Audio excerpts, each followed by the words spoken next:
March 1952. Forward Aid Station, Iron Triangle Sector, Korea. Corporal David Steinberg is doing something that could get him court-martialed. He's keeping a list, a secret list. Names of soldiers he's treated. Specifically, soldiers he's treated for wounds that the Army says don't exist. Self-inflicted wounds, accidental discharges during cleaning, injuries from bar fights in rear areas, wounds from friendly fire that nobody wants to report. The Army has a policy. These injuries get classified differently. They're not combat wounds. They don't earn Purple Hearts.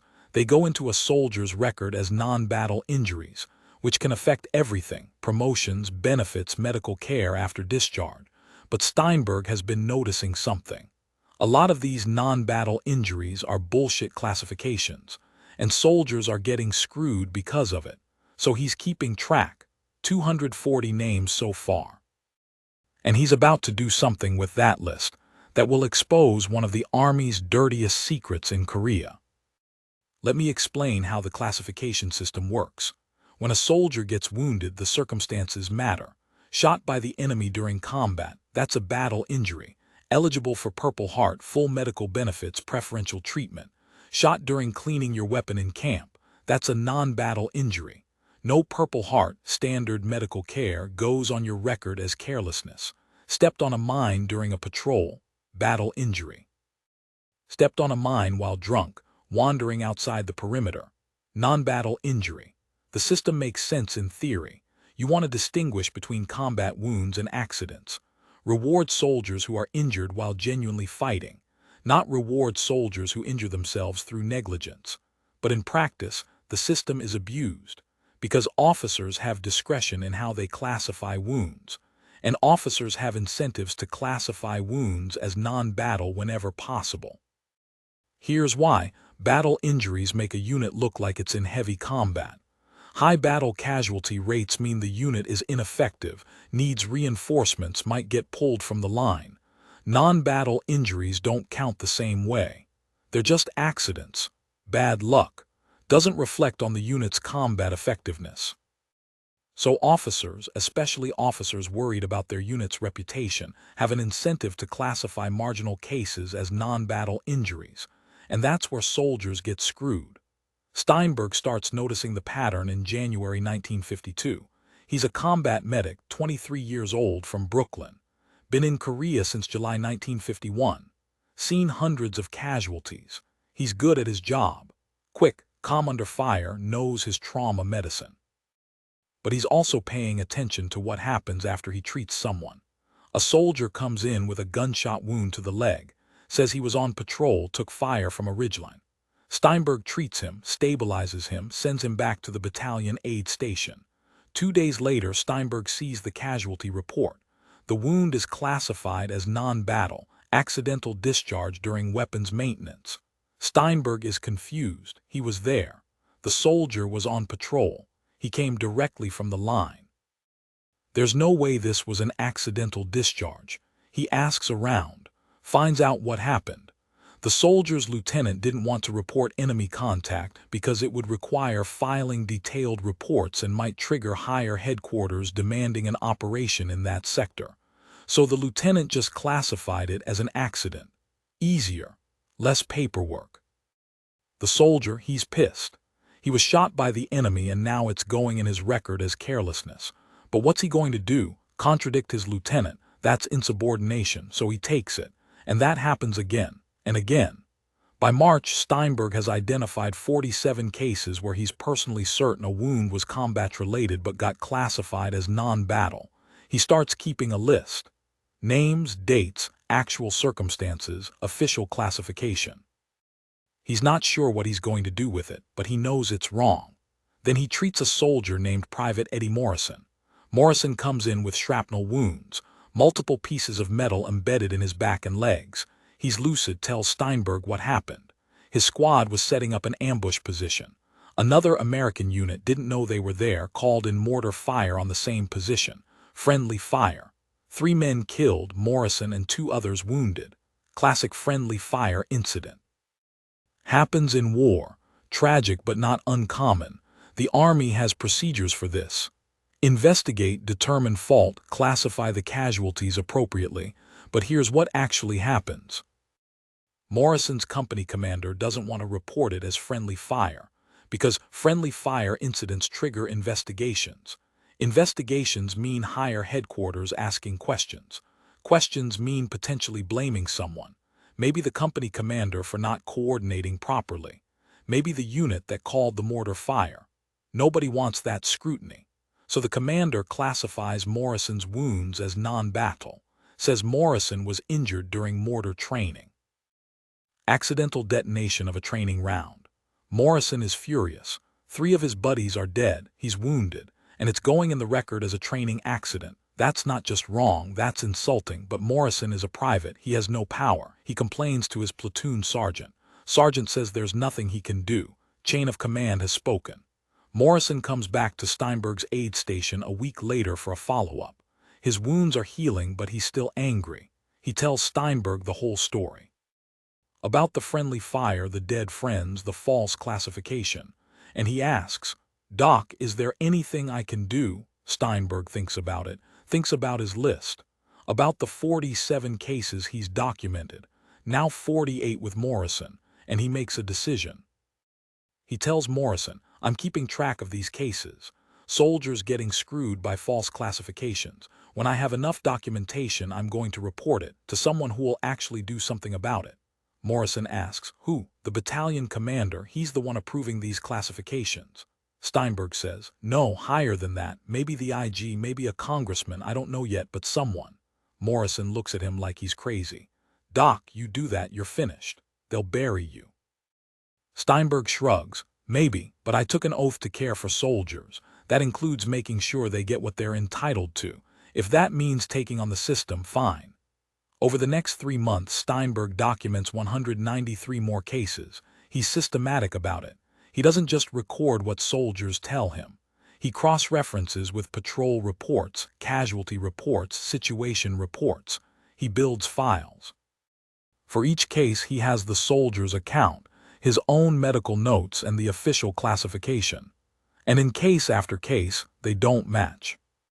Here are some examples from his list. Private James Burton, shot in the shoulder during a night patrol. Enemy machine gun fire from a bunker. Steinberg treated him at the aid station, documented powder burns consistent with rifle fire from 50-plus yards. Official classification, non-battle injury, accidental discharge while on guard duty. Private Chen Li, Korean-American soldier, shrapnel wounds from a Chinese mortar barrage that hit his position. Multiple witnesses. Steinberg's notes confirm fragmentation pattern consistent with mortar rounds. Official classification, non-battle injury, injured during demolition training. Corporal Michael Flynn, bayonet wound to the abdomen during close quarters fighting in a trench raid. Steinberg treated him immediately after the raid. Flynn was coherent, described the Chinese soldier who stabbed him. Official classification, non-battle injury, fell on his own bayonet during training. That one particularly enraged Steinberg. A soldier gets stabbed in hand-to-hand combat and the army says he fell on his own bayonet. It's insulting, it's dishonest, and it's costing these soldiers benefits they've earned. By June 1952, Steinberg has 240 names on his list. That's 240 soldiers whose wounds were combat-related but classified as non-battle. He estimates that in his sector alone, covering maybe 3,000 troops, the rate of false classification is around 8%. If that's consistent across the entire theater, it could be thousands of soldiers getting screwed. Steinberg decides it's time to act, but he faces a problem. Who does he report this to? The chain of command is complicit. His battalion commander is approving these classifications. The regimental commander probably knows about it. Division level, they might care, but they're also invested in keeping casualty numbers down. The inspector general, maybe. But the IG works for the army. They might just bury the complaint. Steinberg needs someone outside the chain of command, someone with authority to force an investigation. He decides on his congressman. Congressman Harold Mitchell, Democrat from New York, Morrison's home district. Mitchell is on the House Armed Services Committee. He's been critical of military administration. And he's up for re-election in 1952, which means he's looking for issues that resonate with voters. In July 1952, Steinberg writes a letter to Congressman Mitchell. It's not a complaint letter. It's a data dump. He includes his complete list. 240 names with documentation for each case.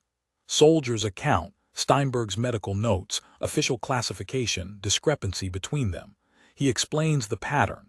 Officers are systematically misclassifying combat wounds to keep their casualty numbers down.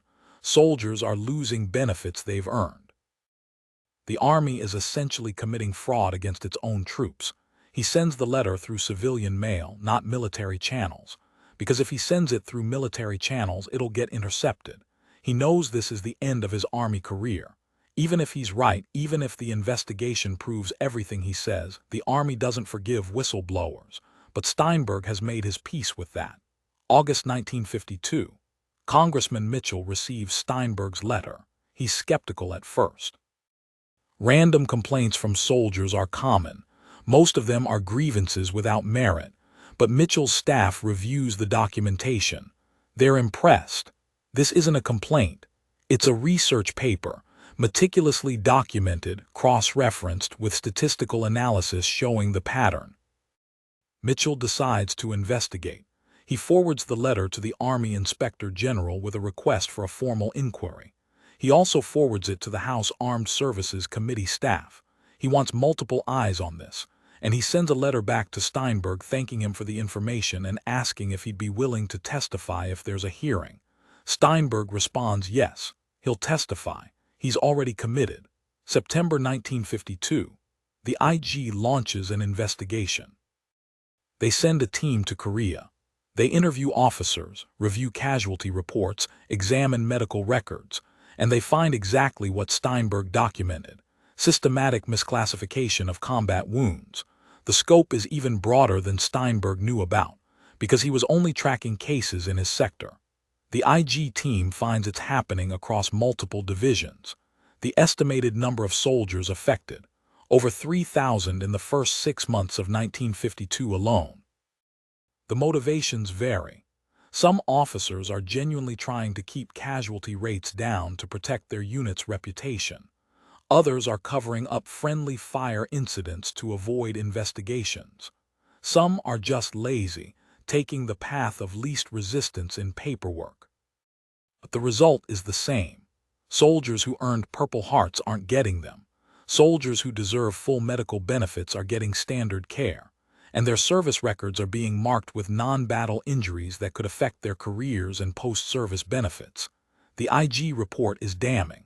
It recommends immediate policy changes, review of all casualty classifications from the past year, and disciplinary action against officers who knowingly filed false reports. October 1952. The IG report reaches the Pentagon, and the Army faces a decision. Do they acknowledge the problem, fix it, and accept the embarrassment? Or do they minimize it, claim it's isolated incidents, and protect the institution? They try to split the difference. The Army issues a statement acknowledging some administrative errors in casualty classification and announcing a review process. They don't admit to systematic fraud. They frame it as bureaucratic mistakes that will be corrected. Congressman Mitchell isn't satisfied. He schedules hearings for November 1952. He's bringing in witnesses, including Corporal David Steinberg.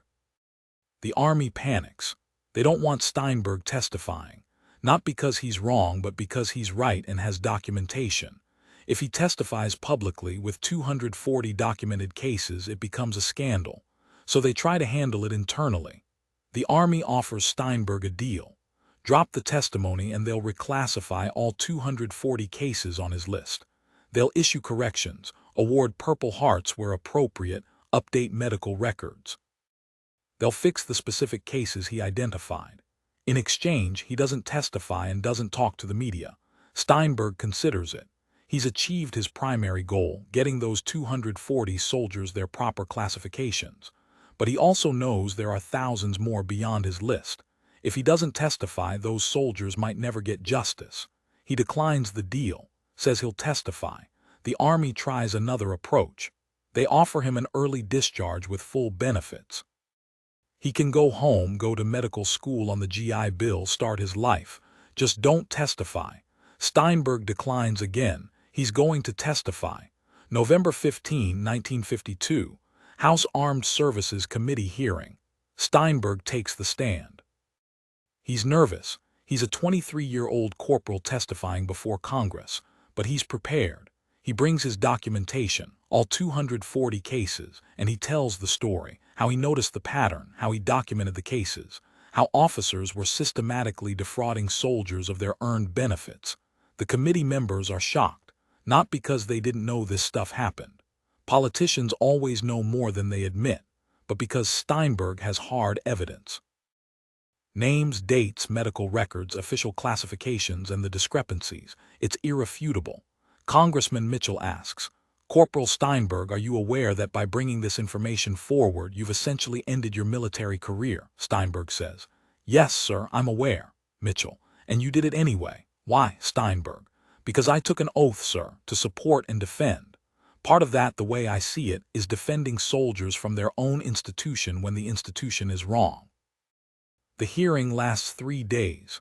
Multiple witnesses testify. Other medics who'd noticed similar patterns. Officers who admit they felt pressure to keep casualty numbers down.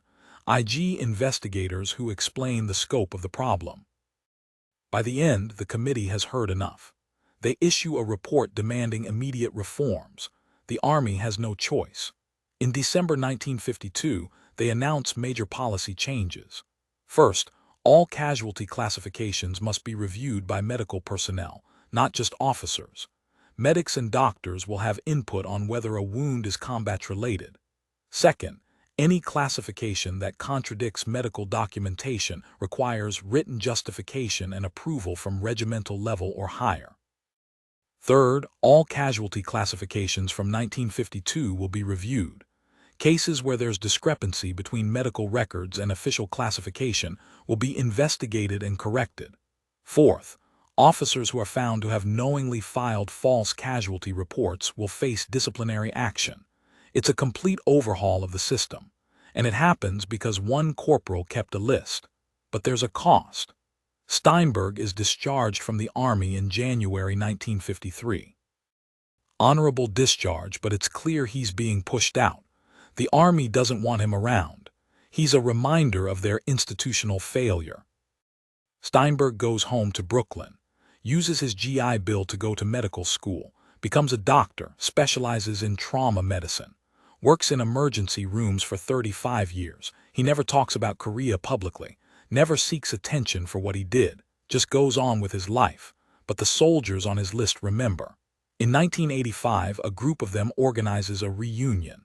They track down Steinberg, invite him to attend.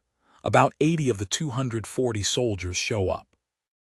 They're older now, in their 50s, many with families and careers, and they tell Steinberg what his list meant. One man says, "I got my Purple Heart because of you.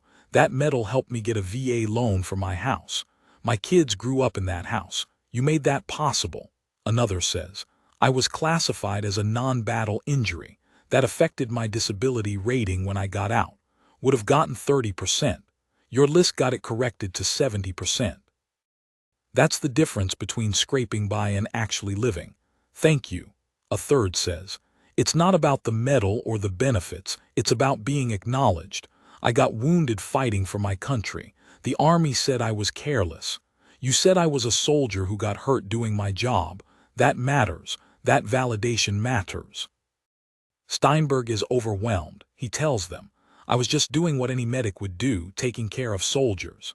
They tell him that's not true. Most medics wouldn't have kept the list. Most medics wouldn't have risked their careers. Most medics would have treated the wounds and moved on. Steinberg did more. He fought for them after he'd patched them up. That's different. Now here's the part that doesn't get told often. The impact of Steinberg's testimony went beyond just those 240 soldiers. The policy changes he triggered affected every American soldier who got wounded after December 1952. Thousands of soldiers in Korea got proper classifications because of the new review process, and the policy carried forward. Vietnam, Iraq, Afghanistan. The requirement that medical personnel review casualty classifications. That came from Steinberg's case. The prohibition on officers unilaterally classifying wounds. That came from Steinberg. The review process for discrepancies. Steinberg. One corporal with a list changed how the American military classifies casualties. Forever. That's legacy. But it's complicated legacy. Because Steinberg also exposed something uncomfortable. He showed that military institutions will defraud their own soldiers if it serves institutional interests. That officers will lie on official reports to protect their unit's reputation. That the system doesn't automatically protect soldiers. Sometimes soldiers have to protect each other from the system. That's a hard truth. The military doesn't like to acknowledge it. They prefer the narrative where the institution takes care of its people, where officers always do right by their troops, where the system works. Steinberg's list proved that's not always true. Sometimes the system is the problem, and sometimes junior enlisted soldiers have to fix it. In 2008, a military historian named Robert Chen wrote a book about whistleblowers in the military. He included a chapter on Steinberg. The book got some attention. Veterans groups discussed it. Ethics courses used it, and the Army, reluctantly, acknowledged Steinberg's contribution. They didn't give him a medal, didn't make a big ceremony, just quietly added his case to the professional development curriculum at the Army Medical Department Center and School. Now, new Army medics learn about Steinberg, about the responsibility to advocate for patients even against institutional pressure. Not framed as whistleblowing. The Army doesn't want to encourage that. It's framed as medical ethics and patient advocacy. But the message is clear. Sometimes doing right by soldiers means challenging the system. David Steinberg died in 2019. He was 90 years old. His obituary mentioned his 35-year career as an emergency room physician. It mentioned his service in Korea. It didn't mention the list. But at his funeral, 23 Korean War veterans attended. Some from his list, others who'd heard the story. They told Steinberg's family what he'd meant to them, about the list, about the testimony, about how one medic had cared enough to fight the Army for them. Steinberg's daughter was surprised. She'd known her father was in Korea. She didn't know about the list. She asked the veterans, "Why didn't he ever talk about this?" One of them said, "Because your dad didn't do it for recognition. He did it because it was right, and once it was done, he moved on." That's who he was. Let me tell you what this story means. It's about institutional integrity and individual courage. Steinberg saw a problem, he documented it, he reported it, and he paid a price for it. That's whistleblowing, but it's also just basic decency. Soldiers were being cheated. Steinberg had evidence. What else could he do? The Army's response is instructive. They tried to minimize the problem. Then they tried to buy Steinberg's silence. When that failed, they made the necessary reforms but pushed him out. They fixed the policy but punished the person who exposed the problem. That's institutional behavior. Protect yourself first. Acknowledge problems only when forced. Punish the messenger even while implementing the message. It's not evil. It's just institutional self-preservation. But it's also why institutions need Steinbergs. People who care more about doing right than about fitting in. People who will risk their careers to fix broken systems. People who keep lists when everyone else looks away. Here's the broader question. How many other Steinbergs are out there? How many soldiers right now are seeing systematic problems and documenting them? How many secret lists exist, and will those Steinbergs have the courage to come forward? Because that's what it takes, not just seeing the problem. Anyone can see problems, but documenting it, building the case, and then sticking your neck out, that requires a special kind of courage, moral courage. The willingness to sacrifice your own interests for abstract principles like justice and integrity. Most people don't have that. Most people see problems and rationalize why it's not their responsibility to fix them. Steinberg didn't rationalize. He acted, and 240 soldiers got justice because of it. But also thousands more got protection through policy changes. And generations of soldiers benefited from the reforms. That's the multiplier effect of moral courage. One person acting can change systems that affect millions.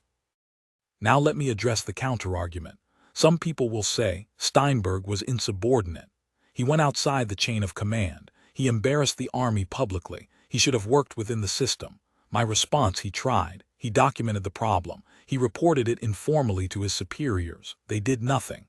The system wasn't self-correcting. It required external pressure. That's when whistleblowing becomes necessary.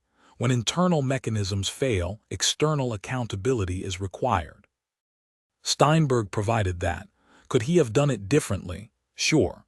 He could have gone to the IG first before going to Congress. But would the IG have acted without congressional pressure? History. Here's what I want you to take away from this story. First, that documentation matters. Steinberg didn't just complain, he built a case. Names, dates, evidence. That's what made his testimony powerful. Second, that individual soldiers can change institutional policy. You don't need to be a general or a politician. You just need to be right and have evidence. Third, that moral courage often costs you. Steinberg got pushed out of the army. That was the price of doing right, but he paid it willingly. Fourth, that institutions resist accountability until forced.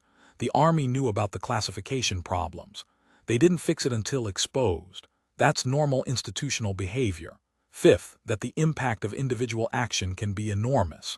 Steinberg helped 240 soldiers directly, thousands indirectly through policy changes. That's legacy. And finally, that sometimes taking care of soldiers means challenging the institution. Steinberg was a medic. His job was to care for soldiers. He interpreted that broadly, not just treating wounds but protecting rights. That's the fullest expression of the medical mission. Now let me tell you one final story. In 2015, a young Army medic in Afghanistan read about Steinberg's case. This medic noticed a similar pattern. Soldiers with traumatic brain injuries from IED blasts were being classified as non-combat related if they didn't have visible wounds. The logic: no penetrating trauma, no enemy fire, just blast concussion. Therefore, not combat related. This medic started documenting cases, building a list, just like Steinberg. When he had enough evidence, he reported it through the IG. The IG investigated, found systematic underdiagnosis of traumatic brain injury because of classification pressures. Policy was changed to require neurological evaluation for all blast exposures. Thousands of soldiers got proper diagnosis and treatment because of that medic's list. That medic said he was inspired by Steinberg's story. That he figured, if a corporal in Korea could challenge the system and win, maybe he could too. That's legacy. That's inspiration across generations. Steinberg died probably never knowing that a medic in Afghanistan followed his example, but it happened, because stories of moral courage inspire others to act. So here's my challenge to you. If you're in the military or any institution and you see systematic injustice, what do? Do you look away because it's not your problem? Do you rationalize that someone else will fix it? Or do you start keeping a list? Do you document the problem? Do you build the case? Do you take the risk of speaking up? That's what Steinberg did. One corporal with a typewriter and a conscience. He saw soldiers getting screwed. He documented it. He reported it. He testified. He paid a price. But he changed the system. That's available to anyone. You don't need rank or authority. You just need evidence and courage. The evidence proves you're right. The courage lets you act even when it costs you. That's the lesson of David Steinberg and his list of 240 names. Names that shouldn't have needed to be on a list. Soldiers who should have gotten justice automatically, but didn't. So one medic made sure they did. Remember this story. Remember Steinberg. And remember that sometimes the most important medical treatment isn't stitching wounds. It's fighting for the people whose wounds you've stitched. That's what medics do. They care for soldiers, all the way. Not just until the bleeding stops, but until justice is done. David Steinberg understood that. He kept a list of 240 names that couldn't officially exist. Names of soldiers whose combat wounds were classified as accidents. And he made damn sure those names got justice. That's heroism. Different from battlefield heroism, but just as important. The courage to challenge your own institution to do right by its people. The willingness to sacrifice your career for abstract principles. The determination to keep a list when everyone else looks away. That's the legacy of Corporal David Steinberg. the medic who kept a secret list and changed how the army treats its wounded forever.